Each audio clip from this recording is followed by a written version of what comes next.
주의 빛과 주의 진리를 보내셔 나를 인도하시고 주의 거룩한 산과 주께서 계시는 곳에 이르게 하소서. 그런즉 내가 하나님의 제단에 나아가 나의 큰 기쁨에 하나님께 이르리이다. 하나님이여, 나의 하나님이여, 내가 수금으로 주를 찬양하리이다. 하나님은 영이시니 예배하는 자가 영과 진리로 예배할지니라. 아멘. 사도신경으로 우리의 신앙을 고백하겠습니다. 전능하사 천지를 만드신 하나님 아버지를 내가 믿사오며 그 외아들 우리 주 예수 그리스도를 믿사오니 이는 성령으로 잉태하사 동정녀 마리아에게 나시고 본디오 빌라도에게 고난을 받으사 십자가에 박혀 죽으시고 장사한 지 사흘 만에 죽은 자 가운데서 다시 살아나시며 하늘에 오르사 전능하신 하나님 우편에 앉아 계시다가 저리로서 산자와 죽은 자를 심판하러 오시리라. 성령을 믿사오며 거룩한 공회와 성도가 서로 교통하는 것과 죄를 사해 주시는 것과 몸이 다시 사는 것과 영원히 사는 것을 믿사옵나이다. 아멘. 앉으셔서 성구교독하겠습니다. 성문으로 나아가라, 나아가라. 백성이 올 길을 닦으라.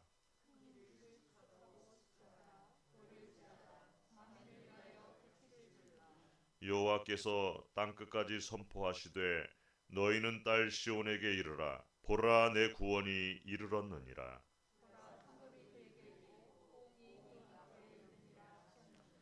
사람들이 너를 일컬어 거룩한 백성이라 여호와께서 구속하신 자라 하겠고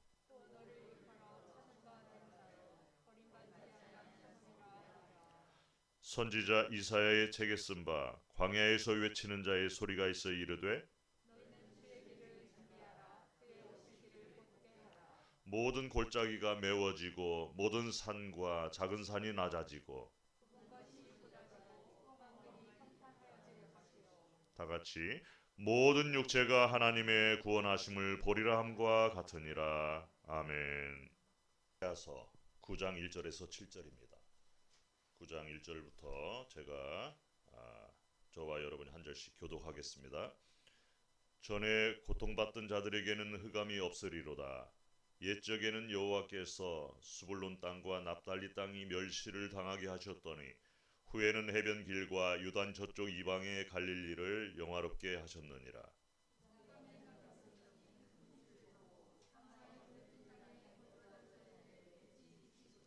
주께서 이 나라를 창성하게 하시며 그 즐거움을 더하게 하셨으므로 추수하는 즐거움과 탈취물을 나눌 때의 즐거움 같이 그들이 주 앞에서 즐거워하오니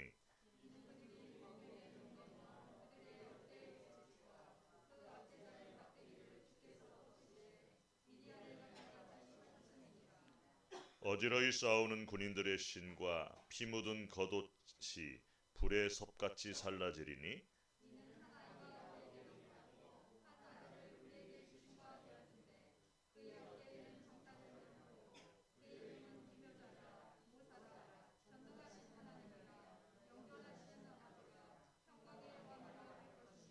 칠절 같이 그 정서와 평강의 더함이 무궁하며 또 다윗의 왕자와 그의 나라에 군림하여 그 나라를 굳게 세우고 지금 이후로 영원히 정의와 공의로 그것을 보존하실 것이라. 만군의 여호와 열심히 이를 이루시리라. 아멘.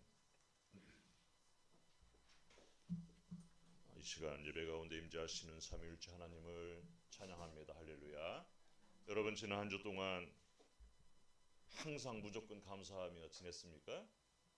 지난주에 우리가 그 설교 제목을 항상 무조건 감사하자. 제가 얼마나 은혜를 받았는지 모릅니다. 그 제목을 붙들고 한 주 동안 노력을 했는데 여러분들 어땠습니까? 뭐 좀 감사한 마음에 들다가 또 안 들다가 그랬죠? 근데 거기다 제가 한 가지를 더 붙이고 싶어요. 끝까지 항상 무조건 끝까지 감사하자.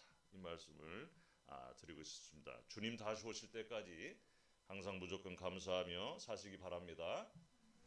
지난 여름이 참 굉장히 무척 더웠어요. 그 더울 때 생각한 것이 추우면은 우리가 뭐 옷을 따뜻하게 입으면 되니까 차라리 더운 것보다 추운 게 낫겠다 이런 생각을 하였습니다. 그런데 막상 날씨가 추워지고 나니까 따뜻한 날씨가 또 그리워지는 것 같습니다. 그러나 이 추위가 아무리 무서워도 기승을 부려도 좀 지나고 견디다 보면은 봄의 기운에 밀려서 추위가 또 물러가는 것을 우리가 알기 때문에 희망을 가지고 또 추위를 견뎌낼 수 있을 것 같습니다. 여러분의 인생의 계절은 지금 어느 계절에 있다고 여러분들 생각하십니까? 봄날인가요? 아니면 추운 겨울날인가요? 사람마다 다르겠지만 어떤 사람들은 내 인생은 왜 그렇게 항상 추운지 모르겠어. 겨울날과 같다고 한탄하는 사람들이 있습니다. 잠시 봄날이 같은데 그냥 그게 며칠 못 가고 항상 꽁꽁 얼어붙은 겨울 같은 절망의 순간들을 맛보기를 도대체 언제까지 내가 반복해야 될까? 그냥 포기해버리고 싶다. 이렇게 탄식하는 사람들이 있습니다. 그러한 반복되는 어려움 속에서도 우리는 바라며 기대하며 견디고 나아갈 수 있는데 왜 그렇게 나아갈 수 있는가? 내일은 오늘보다는 좀 나아질 거라는 소망이 있기 때문에 그렇습니다. 만약에 그러한 소망이 없다면 우리는 너무나 비참하고 힘들 것 같아요. 인생길을 걸어가는 게 너무나 팍팍할 것 같습니다. 그런데 옆을 돌아보면 다른 사람들은 나보다는 더 좋은 꽃길을 걷는 것 같다는 생각이 들으면 더욱더 속상하고 한심해지는 것이 인생들인 것 같습니다. 그러나 제가 여러분들에게 드릴 수 있는 말씀은 이 땅에서는 어느 누구도 꽃길을 걷는 사람은 없다는 것을 확실하게 말씀드릴 수 있어요. 이 땅에 태어나는 순간부터 고생길이 인생에게는 열리기 때문에 그렇습니다. 그래서 아기들이 태어날 때 그렇게 우는 것 같아요. 막 우는 것을 보면 바로 사는 것 자체가 고통이라는 것을 아기들이 태어나면서부터 표현하는 것 같습니다.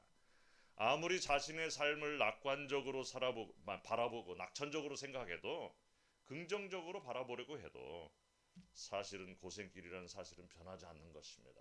그래서 욥기에 보면은 5장 7절에 사람은 고생을 위하여 났으니 라고 이렇게 정의하고 있어요.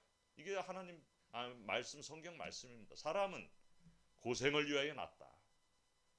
우리는 고생을 위하여 났다는 말은 이 세상에 산다는 것 자체가 고생이라는 말입니다. 요즘에 뭐 인공위성이 발달을 해가지고 위성으로 사진들을 많이 찍는데 위성 사진을 이렇게 한반도를 찍은 위성 사진을 보니까 남한 지역은 그냥 밤에 휘황찬란한 불빛이 많은데 아예 북한 지역은 불빛이 없이 캄캄한 것을 이렇게 발견하게 되었습니다. 이렇게 대조적인 남과 북이 아직도 분단의 아픔을 안고 또 다시 한 해를 보내면서 언제까지 이러한 고통과 암흑 속에서 저 북녘의 동포들이 살아가야 하는가 생각해보면 단순히 우리가 남한에서 힘들다고 자신의 상황을 불평하는 것이 참 너무나 사치가 아닌가 그런 생각을 해보게 되었어요. 아무리 칠흑 같은 어둠이라도 북한이 그렇게 칠흑 같은 어둠이라도 빛이 비춰지면 그 어둠은 그냥 물러가게 되어 있다는 것을 우리가 알 수 있습니다. 빛으로 오신 아기 예수님 평강의 왕께서 어둠의 세력을 물리치시고 억압과 얽매임 가운데 신음하는 사람들에게 진정한 해방의 기쁨을 누리게 하실 것을 우리는 기도해야 될 줄 믿습니다. 오늘부터 대강절 첫 주가 시작됩니다. 이제 4주가 지나고 나면 크리스마스가 이게 다가오는데 이 기간을 대강절이라고 이렇게 하는데 1년 중에 아주 중요한 절기죠. 여러분 대강절이라고 대충 대강 보내면 안 되겠어요. 어느 교단에서는 대림절이라고 하고 이렇게 대강절이라고 하는 저는 대강절을 좋아해서 대강절로 이렇게 쓰고 있습니다. 이 대강절의 그 어원을 보면 라틴어의 미래를 나타내는 단어가 두 개가 있어요. 푸투라 영어로 얘기하면 future죠. 미래를 나타내는 단어입니다. 그리고 하나는 adventus라는 말이 있습니다. adventus, adventure, advent입니다. 그래서 이 advent가 바로 대강절을 말하는데 어떤 것의 출현이나 도래나 기다림을 뜻하는 단어입니다. 현재 암흑 같은 우리의 삶 속에 예수 그리스도가 빛으로 침투해 들어오셔서 근본적으로 우리의 삶을 바꾸는 그런 기적 같은 순간을 기다리는 시기입니다. 여기 이제 침투라는 단어를 사용하고 있는데 invasion, 군대 전투 용어입니다. 적이 알아차리지 못하게 침투하는 것, 그 적진으로 들어가는 것을 침투라고 하죠. 그래서 침투에 들어오시는 그 예수님을 대부분의 사람들이 알아차리지 못하는 거예요. 영원하시고 시간 속에 계시지 않는 그 하나님께서 시간 속으로 침투에 들어오시는 무한하신 하나님이 유한함으로 낮아지신 기적 같은 날이 바로 우리가 기다리는 크리스마스 날이에요. 크리스마스를 지금 전 세계가 즐기고 있습니다. 기념하지만 그것이 무슨 날인지, 그 크리스마스의 진정한 의미, 또 크리스마스의 주인공이 누구인지를 모르는 시대가 되었습니다. 마치 산타 할아버지가 크리스마스 주인공으로 아이들이 지금 아는 그런 시기를 우리가 살고 있는데, 크리스마스의 주인공은 바로 예수 그리스도인데 도대체 그 예수 그리스도가 누구신지를 모르는 사람들이 너무나 많다는 것입니다.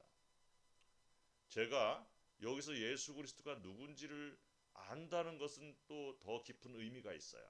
그냥 우리가 예수님은 예수님이야 이 정도에 아는 것이 아니고 진정한 의미를 모르는 사람들이 너무나 많다는 거예요. 그래서 오늘은 예수 그리스도는 누구신가라는 제목으로 말씀의 은혜를 나누겠습니다. 우리가 조금 전에 앙상블로 찬양을 했는데 그 곡이 딱 그 말에, 그 예수님은 누구신가 너무나 잘 맞은 그런 곡을 오늘 설교하고 맡게 되었습니다. 세상에는 빛 되신 주님을 기대하면서 설레함으로 맞이할 준비를 하는 사람들이 있는가 하면, 어떤 사람들은 전혀 주님이 달갑지 않은 사람들이 있어요. 세상에서 자기의 힘으로 잘 살고 있다고 생각하면서 어두움에 속한 사람들이 있습니다. 자기들이 착각하면서 나는 참 정의롭게 살고 있고 잘 살고 있다고 생각하는데 영적인 눈으로 보면은 어두움에 사는 사람들이 있는데, 이 사람들은 주님의 그 밝은 빛을 전혀 반가워하지 않습니다. 대강절은 오직 이 세상에서 공의와 정의에 목말라 있고 불평등과 거짓에 기로하는 사람들의 절기라고 얘기할 수 있어요. 정의에 목말라 있는 사람들, 불평등과 거짓에 기로하는 사람들. 여러분, 우리나라에 사는 사람들도 많은 사람들이 이런 거에 대해서 뭐 서로 모이면 얘기들을 하고 있는데, 정말 불평등과 거짓에 기로하면서 내가 살고 있는가? 말은 그렇게 하면서 나도 또 그런 자리에 가면은 전혀 그것을 의식하지 못하고 그냥 거기 동화되어서 살고 있는가? 좀 심각하게 생각해 봐야 될 문제입니다. 그리고 자신의 부족함과 영적인 가난함과 죄악성에 대해서 탄식하는 사람들이 주님을 고대한다고 할 수 있어요. 내가 왜 이렇게 주님의 말씀에 비춰볼 때 너무나 나는 정말 먼지 같아, 짐승 같다고 다윗이 많이 고백을 했는데, 그런 탄식을 하는 사람들, 그 사람들이 주님을 고대한다는 것입니다. 주님을 기다리는 사람들은 현재의 삶에 절대로 안주하는 사람들이 아니죠. 다가오는 주님의 날에 대한 꿈을 꾸면서 그 꿈이 이루어지기를 기대하며 소망하는 사람들입니다. 이번 대강절을 통하여서 나는 주님을 정말로 내 삶에 모셔드리기를 원하는가, 대망하고 있는가, 자신들을 돌아보면서 여러분 주님을 맞이하시기 바랍니다. 내가 정말 주님을 내 삶의 주인으로 모시고 싶은가? 여러분 잘 생각해 보시기 바랍니다. 이번 크리스마스에는 여러분 삶 가운데 반드시 예수님을 모시기를 축원합니다. 하나님은 예수 그리스도가 탄생하기 700년 전에 이사야 선지자의 눈을 여셔가지고 계시를 주셨는데, 메시아가 이 세상을 구원하시기 위해서 할 일들을 미리 예언하셨습니다. 이 예언의 말씀으로 그리스도께서 우리를 구원하신다는 것을 알 뿐만 아니라 예수 그리스도께서 이 땅에 오심이 이 예언의 말씀으로 인해서 이루어졌습니다. 우리의 구원은 이렇게 그냥 막 갑자기 이루어진 것이 아니고 오랫동안 미리 계획되었고 하나님의 열심 속에서 진행되었다는 것을 역사는 또한 증명하고 있는 것입니다. 오늘 본문은 아수르가 북이스라엘을 침공하여서 꼭두각시 왕인 호세아를 왕위에 앉히고 속주 체제에 있는 상황으로 시작하고 있는 내용이에요. 그러니까 아수르가 북이스라엘을 멸망을 시키고 꼭두각시 왕인 호세아를 왕으로 앉혀가지고 그 속주 체제를 이루었습니다. 북이스라엘의 주전 732년에 아수르의 디글랏 빌레셀이라는 그 3세의 멸망을 당하게 됩니다. 오늘 본문 바로 전에 8장 22절에 보면은 땅을 굽어 보아도 환난과 흑암과 고통의 흑암뿐이니 그들이 심한 흑암 가운데로 쫓겨 들어가리라, 이런 말입니다. 지금도 어두운데 더 심한 흑암 가운데 쫓겨 들어가리라, 이렇게 이야기를 하고 있습니다. 스불론과 납달리 땅의 백성들은 아시리아에 병합되어서 그 사람들에게 멸시와 천대를 받는 심한 환난과 그런 고통 가운데 살고 있는 모습을 심한 흑암 가운데 들어가리라, 이렇게 이야기를 하고 있는 거예요. 북이스라엘 왕국에서 에브라임 지파 같은 뛰어난 지파도 아니고 변방 지방을 분배받은 납달리와 스불론 지파가 등장하고 있어요. 에브라임 지파는 아주 뛰어난 지파였는데 이 납달리와 스불론 지파는 별 볼 일 없는 지파였어요. 그들이 살던 곳은 원래부터 변방이고 자주 전쟁이 일어나는 지역이라 이방인들이 많이 거주하였는데 북이스라엘이 속주가 되자 많은 이방인들이 몰려와서 그곳에 살게 되었습니다. 그렇게 가장 소외된 지역에 납달리와 스불론 땅이 환난과 고통을 받는 암흑에서 벗어나 영화롭게 될 것이라고 오늘 이사야 선지자는 예언하고 있어요. 멸시를 당하던 스불론과 납달리 땅이 바로 해변길과 요단 저쪽 갈릴리 지역입니다. 그 땅을 여호와께서 영화롭게 하실 것이다. 예수님은 스불론과 납달리 지경의 해변 도시 가버나움에서 사역을 하셨습니다. 이 가버나움이란 도시는 한 2,000명 정도 되는 인구가 되는 아주 조그만 시골 마을이었는데 예수님께서 거기서 사역을 하셨다는 거예요. 예루살렘이나 큰 도시에서 종교 지도자들을 대상으로 사역을 시작하시지 않으시고 인구가 2,000명 정도 되는 이런 조그만 시골 마을에서 예수님은 사역을 하셨어요. 그런데 가버나움은 시골이지만은 굉장히 교통의 요지였습니다. 여기에 해변길이 나오는데 비아 마리스라고 하는데 이 국제 해변 도로가 중요한 교역 도시였는데 그 가버나움을 지나갑니다. 메소포타미아부터 시작해가지고 이집트까지 이루어지는 국제도로인 해변길이 바로 지나는 길이었기 때문에 많은 그 상인들이 왕래를 하여서 소문이 빨리 전달되는 그런 이점이 있었습니다.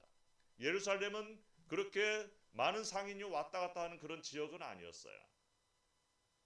그래서 예수님의 그 복음이 잘 퍼져나갈 수 있는 이점이 있었습니다. 마태복음 4장 12절부터 보면은 예수님께서 요한이 잡혔음을 들으시고 갈릴리로 물러가셨다가 나사렛을 떠나서 스불론과 납달리 지경 해변에 있는 가버나움에 가서 사시니 이는 선지자 이사야를 통하여 하신 말씀을 이루려 하심이다, 이렇게 하는 마태복음의 말씀이 나오는데, 그리고 오늘 우리가 읽은 본문 9장 1, 2절이 그 내용입니다. 그래서 우리가 성경을 읽다 보면은 이사야 선지자가 700년 전에 예언한 그 내용이 이루어졌음을 마태복음 4장 1절과 14절에 16절이 인용이 되면서 우리가 그것을 확인할 수 있는 거예요.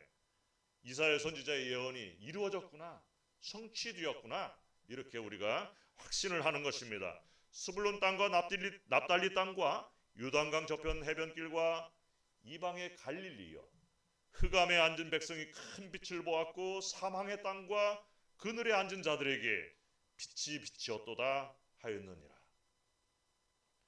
이것은 나아가 환난과 고통을 받는 영적 암흑 상태의 모든 이스라엘 지파에게 은혜의 빛이 비춰졌다는 예언의 성취를 기록한 것입니다.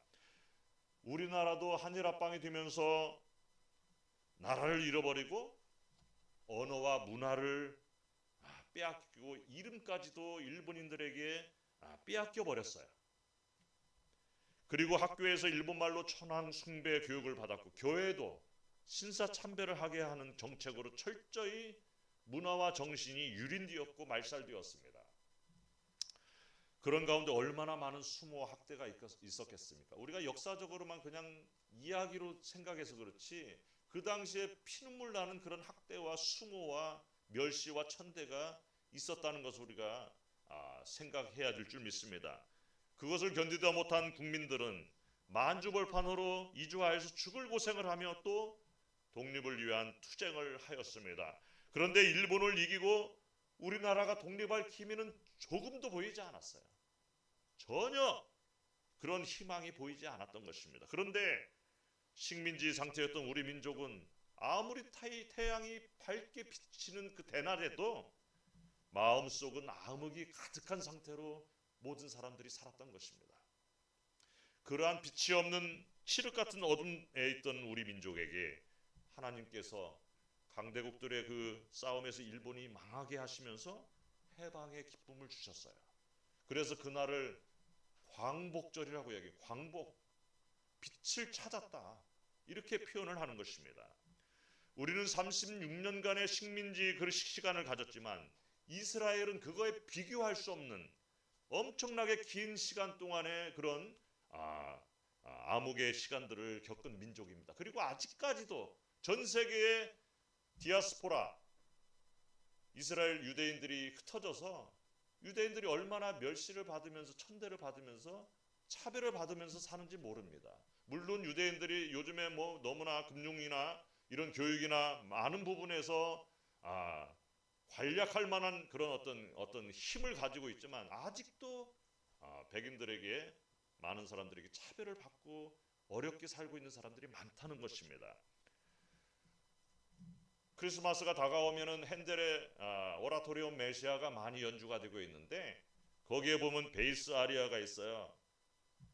그 베이스 아리아가 바로 이사야서 9장 2절 말씀 가지고 작곡이 되었습니다. 어둠 속을 헤매던 백성들의 큰 빛을 보고 사망의 그늘질 땅에 살던 사람들에게 생명의 빛이 비쳤다. 그 아리아인데 너무나 핸델이 은혜스럽게 그걸 작곡을 했는데 이 바로 이사야 9장 2절 말씀으로 작곡이 되었습니다. 오직 하나님께서 역사에 개입하셔서 기적을 베푸실 때만이 억압받고 신음하는 백성들에게 해방의 큰 빛이 비추어진다는 것입니다. 그리고 완전히 망해버려서 아무것도 없는 이스라엘을 번영하여 창성하게 하실 수 있는 분은 바로 하나님이시라는 것을 이스라엘의 역사는 보여주고 있어요. 그래서 그들이 더욱 기쁜 거예요. 아무 희망도 없는데 완전히 망해버렸는데 번영하고 창성하게 하신다는 그 하나님의 그 약속을 붙들기 때문에 기쁜 것이에요. 추수하는 기쁨과 전쟁에서 이겨서 빼앗은 전리품을 나누는 즐거움을 가지고 여호와 하나님 앞에서 감사와 기쁨의 환성을 지르는 것이다. 그 환상을 이사야 선지자가 보게 된 것입니다. 기쁨이란 단어가 이사야서에 보면은 20여 번 나오고 있는데 그러한 순간이 강조되고 있는 거예요. 여호와 하나님께서는 이스라엘 백성들을 힘들게 부려먹는 멍에와 또 그들을 때리고 핍박하던 채찍과 막대기를 완전히 다 꺾어버리시고 그들을 회복시키신다는 것을 말씀하고 있어요. 그 광경을 갖다가 무엇으로 비교했느냐? 기드온이 미디안을 이길 때 하나님께서 행하신 일로 표현을 하고 있어요. 여러분 기드온의 300용사 이야기 잘 아시죠? 미디안의 날 기드온의 300용사가 미디안을 완전히 다 이기는 그런 전쟁인데 이스라엘 백성들이 너무나 잘 기억하고 있는 그 기적적인 승리의 날입니다. 그러한 놀라운 기적적인 승리는 300용사가 싸워서 이긴 것이 아니라 여호와께서 미디안 군대를 전멸시키신 그런 기적입니다. 이스라엘 민족은 강대국들의 틈바구니에 빠져가지고 무수히 많은 전쟁을 겪었어요. 그때마다 이스라엘 민족들이 주변의 나라들에게 손을 벌리게 되면 그 전쟁은 반드시 졌어요. 근데 하나님께 나아가고 의지할 때 여지없이 승리하였던 것을 계속해서 구약 성경은 보여주고 있습니다. 그래서 모든 전쟁은 역사의 주관자이신 여호와께 달려 있음을 이스라엘 역사를 통하여서 우리들에게 말씀해 주고 계시는 것입니다. 요즘 한반도 상황이 마치 강대국들 틈에서 전쟁에 시달리던 이스라엘의 모습과 같습니다. 더더군다나 북한의 지도부는 예나 지금이나 변함이 없어요. 어쩜 그렇게 변함이 없는지. 거짓 전술로 대화에 임하고 있는 모습을 보면서 통일은 정말 하나님의 기적적인 역사하심이 없으면 불가능하다. 그런 확신을 갖게 됩니다. 중국은 또 어떻습니까? 정말 무대뽀입니다. 인해전술이에요. 매너고 상식어고 없습니다. 또 요즘의 세대들은 남북한의 역사를 깊이 있게 알려고 하지도 않고 그들의 전술에 대해서 판단할 능력이 없습니다.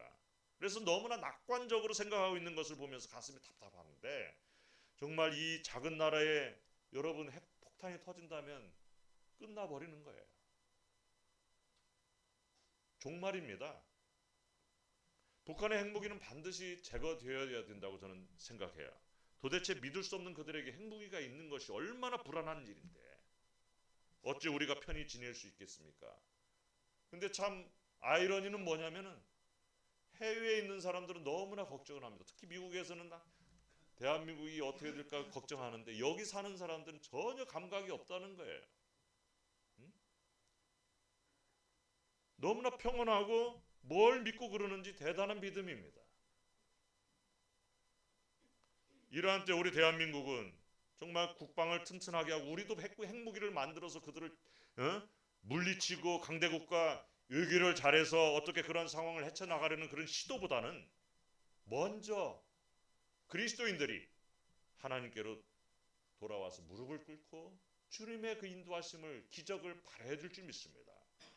지구상의 유일한 분단 국가인 이 나라 이 민족이 여호와께 회개하고 돌아올 때 정말 주님께서 유일한 분단 국가, 너무나 창피한 것인데 그것을 느끼질 못하는 거예요.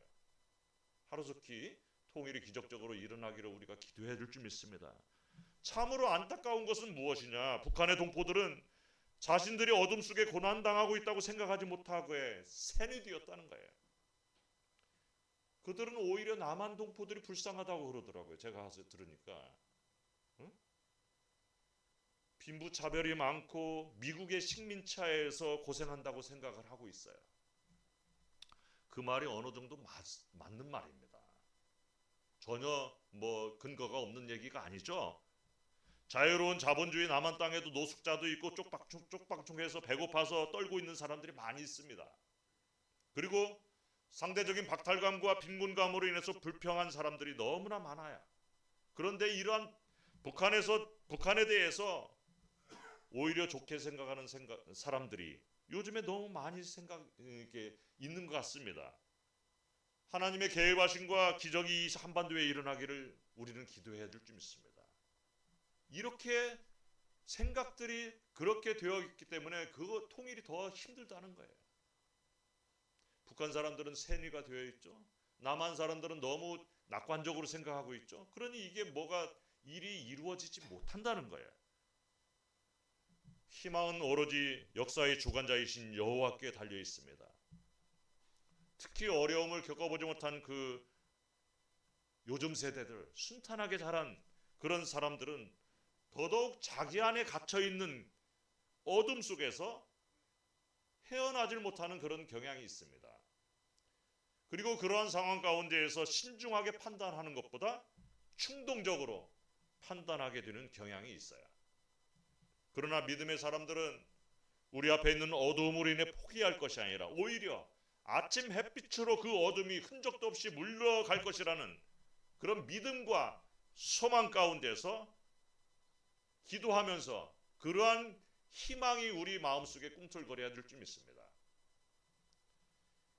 역사는 그렇게 고난 가운데서도 좌절하지 않고 새로운 희망으로 뚜벅뚜벅 자기가 해야 될 일을 가야 할 길을 걸어가는 사람들에 의해서 이끌어진다고 저는 생각하고 있습니다. 세상 살면서 죽음을 생각해보지 않는 사람이 누가 있겠습니까?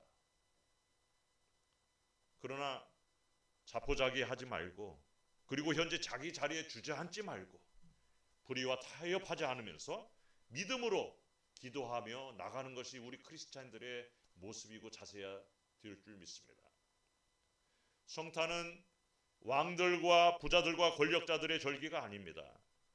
유대 땅에서 헤롯의 궁전에서 기념하는 파티가 아닙니다. 가난하고 병들고 소외된 자들을 위한 절기라고 할 수 있어요. 세상에서 아무 소망이 없고 억울하고 찢기고 상처받은 사람들에게 유일한 희망이 되시는 예수님이 오신 날이기 때문에 그렇습니다. 자신이 꽤 괜찮다고 생각하며 그런 대로 성공했으며 행복하다고 생각하는 사람들은 그 생각이 언제 바뀔지 모르는 그 자신만의 생각을 가지고 참 불쌍하게 살고 있는 모습을 볼 수 있어요. 저는 그런 사람들을 불쌍하다고 얘기할 수 있습니다. 그 생각이 얼마나 가겠습니까? 그 생각은 언제 바뀔지 모르는 것이고 언제든지 틀릴 수 있다고 자신 있게 얘기할 수 있어요. 오늘 아침에 읽은 그 책 중에서 정말 우리가 갖고 있는 그런 생각의 틀, 특히 연세가 드신 분들, 오랫동안 이것이 맞다고 생각하는 그 도리에 대해서, 어떤 기준에 대해서 다시 한번 생각해봐라, 그런 그 글을 읽었는데 참 의미가 있다고 생각해요. 우리의 생각은 그렇게 한계가 있다는 것을 우리가 인정을 해야 될 줄 믿어요. 이 세상은 그리고 또 어둠의 세력이 잡고 있습니다. 악한 영이 사로잡고 있는 세상이라고 성경은 계속해서 이야기하고 있는데, 그러한 세상에서 성공과 행복이 얼마나 오래가고 또 무슨 큰 의미가 있겠습니까? 잠시 있다가 없어질 안개와 같다. 아침 햇살에 비치면 흔적도 없이 사라지는 안개와 같은 거라고 얘기하는 것입니다. 오늘 6절에는 앞에서 계속해서 암시했던 하나님의 큰 일을 행하실 아기가 태어났고 한 아들을 우리에게 주신 바 되었다고 쓰고 있어요. 예수 그리스도께서 우리의 구원의 소망으로 이 땅에 오실 것을 말씀하고 있습니다. 그 예수 그리스도의 이름은 기묘자라, 모사라, 전능하신 하나님이라, 영존하시는 아버지라, 평강의 왕이다. 이렇게 결론을 내리고 있습니다. 오늘 성경 우리 오늘 설교 제목이 예수님은 누구신가인데 여기에 그 대답이 나와 있어요. 오늘 찬양도 그거였죠? 기묘자, 원더풀. 아주 그 신비스러운 것입니다. 예수님은 탄생부터 동정녀 탄생으로 인해서 신비스럽게 태어나시고 또 죽으시고 부활이, 이 모든 일이 원더풀, 그냥 신비스러운 거예요. 그리고 모사는 뭐냐? 카운셀러. 여러분 카운셀러들 아시죠? 지혜자입니다. 모든 것을 대답을 주실 수 있는, 우리의 상담을 해주시고 우리의 고민을 해결해 주시는 지혜자 되시는 예수님. 그리고 또 전능하신 하나님, 전쟁에 능하신 하나님이시죠. 전능. 여러분 모든 그 능력이 있으신 하나님인 것이 바로 예수님이시고, 또 영존하시는 아버지라, 영원히 존재하시는 하나님이시. 그리고 마지막으로 Prince of Peace, 평화의 왕이라고 표현은, 또 영어식으로는 또 왕자라고 이렇게 표현을 하고 있어요. 여러분 이게 바로 예수님의 정체성이십니다. 예수님은 기묘자요, 모사요, 전능하신 하나님이시고 영존하시는 아버지시요 평강의 왕이십니다. 우리의 모든 것 되시는 완벽하신 분이십니다. 그래서 우리의 희망은 오로지 예수 그리스도이십니다. 여러분들 다른 사소한 것들에 목숨 걸지 마시기 바랍니다. 이 세상에는 희망이 없어요. 어둠은 더 짙어갈 것입니다. 점점 더 짙어가는 어둠 속에 희망이 사라진 이 세상에 큰 빛으로 오신 예수 그리스도를 믿고 자녀된 우리들은 주님의 빛을 이 어두운 세상 속에 반사시켜야 할 책임이 있다는 것입니다. 짙은 어두움을 빛으로 물리치고 이 땅에 공의와 정의가 강같이 흐르게 하는 것이 우리의 삶의 목적이고 소원이 되어야 될 줄 믿습니다. 히브리어의 정의란 그 단어를 보니까 짜데카라고 이렇게 되어 있는데, 이 말은 의로움 또는 공정하게 하다는 관계적 의미가 담긴 언어입니다. 그러니까 의로움인데 그냥 나 혼자만 의로운 것이 아니라 관계적 의미가 있어요. 하나님과의 깨어진 관계가 예수 그리스도를 통하여서 회복되고 이웃과 깨어진 그런 관계가 올바로 정립되는 것이 바로 정의라는 것입니다. 그래서 정의란 단어는 다분히 사회적인, 사회학적인 그런 단어라고 할 수 있어요. 우리는 내가 의롭다, 누가 의롭다 하면 의로움이란 단어가 어떻게 순결하거나 열심히 기도를 하거나 하나님의 말씀을 잘 지키고 개인적인 윤리 차원에서 도덕적으로 깨끗한 것을 생각하는데, 성경은 의로움은 이렇게 관계적인 의미를 두고 있습니다. 그래서 하루하루 가족과 또 이웃과의 관계를 공정하고 공평하면서 관대하게 이끌어가는 그런 일상적인 생활을 말하고 있어요. 그러니까 다른 사람들과 공정하고 공평하고 관대하게 사는 그런 관계를 의롭다고 얘기를 하는 것입니다. 그래서 팀 켈러 목사는 이렇게 정의란 무엇인가의 책에서 의로움은 하루하루 가족과 또 이웃과의 관계들을 공정하고 공평하며 관대하게 이끌어가는 일상적인 생활이다, 이렇게 정의를 하고 있는 것입니다. 빛으로 오시는 주님은 우리가 어둠 속에 숨거나 세상에 안주하고 타협하는 것을 의롭다 하시지 않으실 것입니다. 힘없고 빼겁다고 무시하고 불공평하게 다른 사람들을 차별하지 말아야 할 것입니다.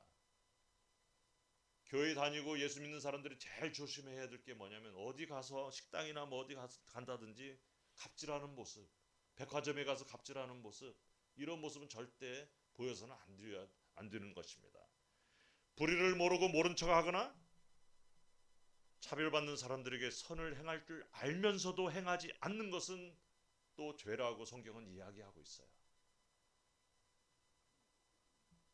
빛으로 오신 예수님은 가버나움 시골에서 어부들과 가난한 자들과 병든 자들, 소외된 자들과 같이 한솥밥 먹으시면서 동고동락하시면서 절망 중에 있는 사람들에게 정의를 가르치셨습니다.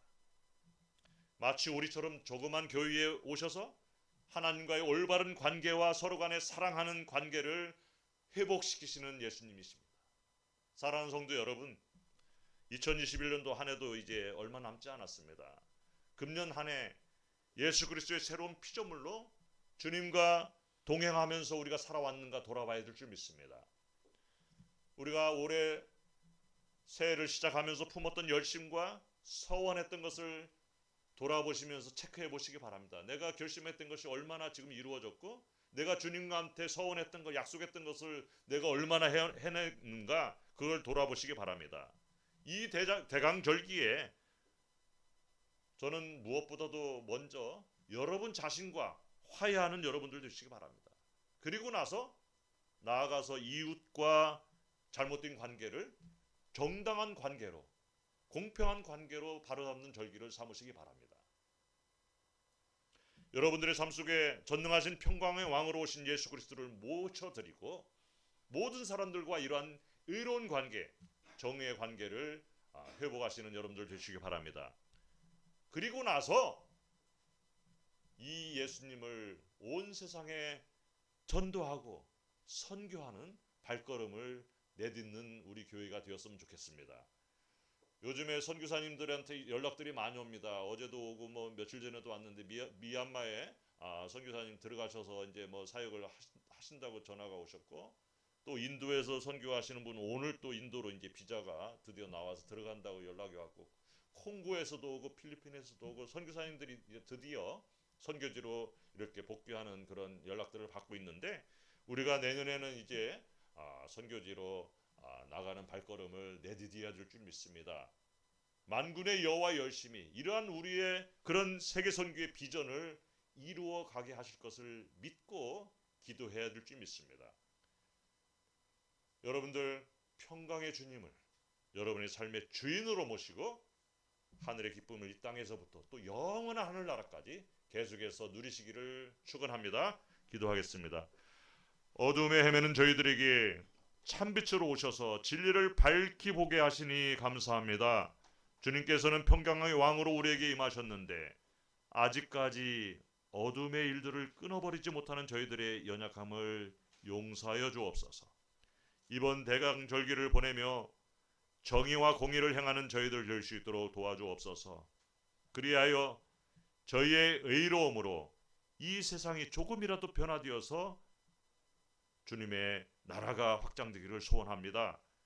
주님만이 저희의 희망이시요 참 소망이심을 고백합니다. 주님, 저희를 도와주시고 저희가 주님의 그 기쁜 소식을 온 세상에 전할 수 있도록 인도하여 주옵소서. 예수님의 이름으로 기도하옵나이다. 아멘. 저희를 구하시려 낮고 천한 이 땅에 평강의 왕으로 내려오신 예수님의 은혜와 아들을 보내시기까지 저희를 사랑하시는 아버지의 만극하신 사랑과 우리 안에 항상 함께 하시는 성령님의 위로교통 역사 충만하심이 저희 삶의 평강의 왕으로 임하시는 주님을 모셔드리고 하늘의 평강과 기쁨을 이 땅에서부터 영원까지 누리기를 갈망하는 주님의 자녀들 머리 위에 이제로부터 영원까지 함께 있을지어다.